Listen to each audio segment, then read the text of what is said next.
চলে এসেছি একটা একদম নতুন ভিডিও নিয়ে। যেহেতু অনেক দিন ধরে ঠিকমতো ভিডিও পোস্ট করা হয় না মোটুর অসুস্থতার জন্য, তো আজকে যারা চালের ওপরে খেতে আসে তারা 5 জন একসাথে খেতে এসছে।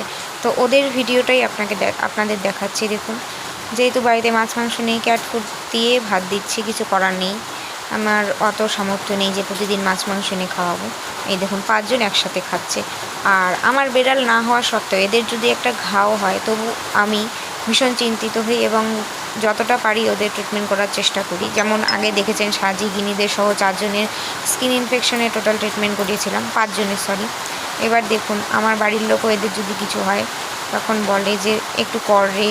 কেউ যদি খাওয়ার জন্য এসে কান্না করতে থাকে চালের ওপর, তখন আমার বাড়ির লোক বলে একটু খেতে দে রে, কান্না করছে অসহায়ের মতো, হয়তো খাবার পায় না। সত্যিই খাবার পায় না হয়তো, তার জন্যই এখানেই খেতে আসে। আর ওরা অন্য দিন যেখানে যেখানে খায় সেটা হলো মাছের দোকান। মাছের দোকানে একদম লাইন দিয়ে বসে খায়, প্রায় 9-10টা বেড়াল, বাজারে বেড়ালও রয়েছে সাথে, প্লাস ওরাও রয়েছে। হয়তো খেতে পায় না, তার জন্য খেতে আসে। তার জন্য আমাদের বাড়িতে কেউ ওদেরকে তাড়িয়ে দেয় না, এই শিক্ষাটা আমাদের নেই। তো যারা ওদের খেতে দেন না, ওদের মতো অবলাদের একটু খেতে দেবেন, ওদেরও খিদে পায়।